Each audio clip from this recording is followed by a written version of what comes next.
Hello and welcome back to English for the Global Citizen. Today we're going to talk about phrasal verbs. So in today's video, we're going to talk about what a phrasal verb is, prepositions versus particles, how prepositions add meaning, and lastly, transitive versus intransitive phrasal verbs. At the end too, there'll be a brief little quiz, and then that's it. So I hope that this video is helpful. So let's just get into it.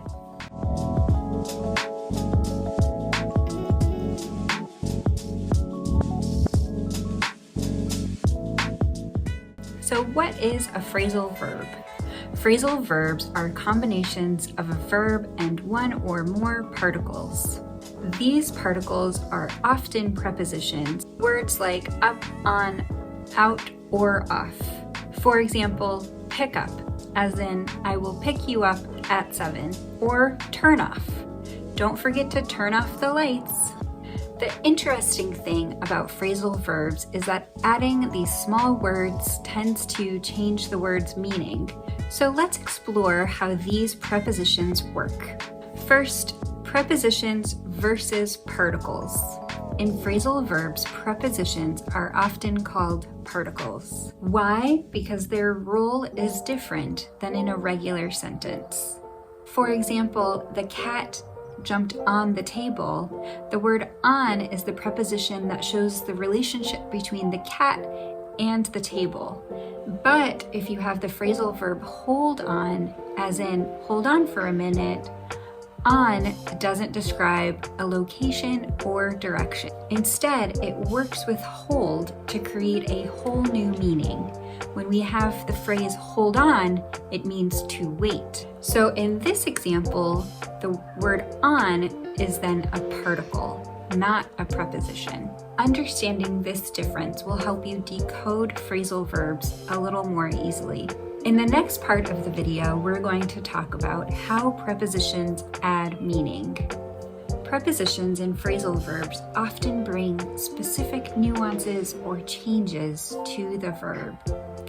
Let's look at an example. Here are some examples of some prepositions in direction and movement. First, up. Up adds a sense of completion or elevation. For example, she cleaned up the mess, which means she finished cleaning. The word out implies separation or emergence. For example, let's figure out the problem. It means you want to solve or understand.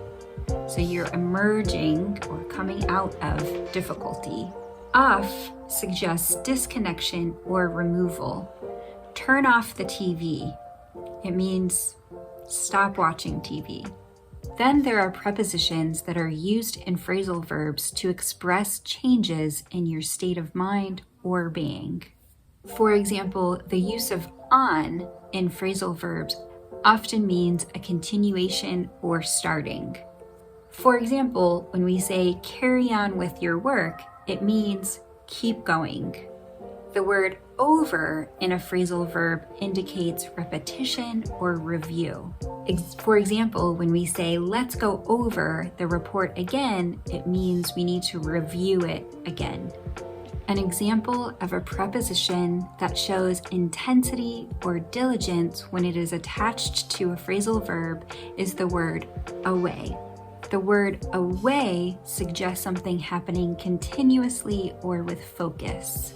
She worked away on her project, which means that she was diligent and she just kept going until it was finished. The next portion of the video is going to talk about transitive versus intransitive phrasal verbs. Now here's something to watch out for. Some phrasal verbs need an object in the sentence while others don't. Transitive phrasal verbs require an object. For example, pick up the phone. When we say pick up, or you tell someone pick up, you need to add an object so that they know what to pick up. In this case, phone is the object. Intransitive phrasal verbs means that there is no object needed. For example, the car broke down. In this sentence, the car is the subject of the sentence and broke down is the phrasal verb. Here is a helpful tip to know which phrasal verbs are transitive and which ones are intransitive. If the phrasal verb can separate, it's usually transitive. For example, turn off the lights can become turn the lights off. This is how you know that turn off is transitive. But you can't split break down because it's intransitive. For example, the car broke it down doesn't make sense. All right, here's the quiz portion of our time. I'm going to give you a phrasal verb and you can tell me what you think it means. Run out, as in, I ran out of milk. Based off of this sentence, what do you think the phrasal verb run out or past tense ran out means? That's right, it means we no longer have the supply. So if we ran out of milk, it means we have no more milk. Next one, take off. Here are some examples. He took off his jacket, or the plane took off. What is the meaning of took off or take off? That's right, it means to remove something or to start flying. So you can use it with planes and birds. The planes took off, the birds took off. So how'd you do? Let me know in the comments if you would like me to do more quizzes like this and test your knowledge a little more. So lastly, why is it important to learn phrasal verbs? Native English speakers use phrasal verbs all the time, often without thinking about it. Phrasal verbs make your English sound more natural and conversational, but they are also one of the trickiest parts of the English language. So be patient with yourself and just keep practicing. So that's it for today.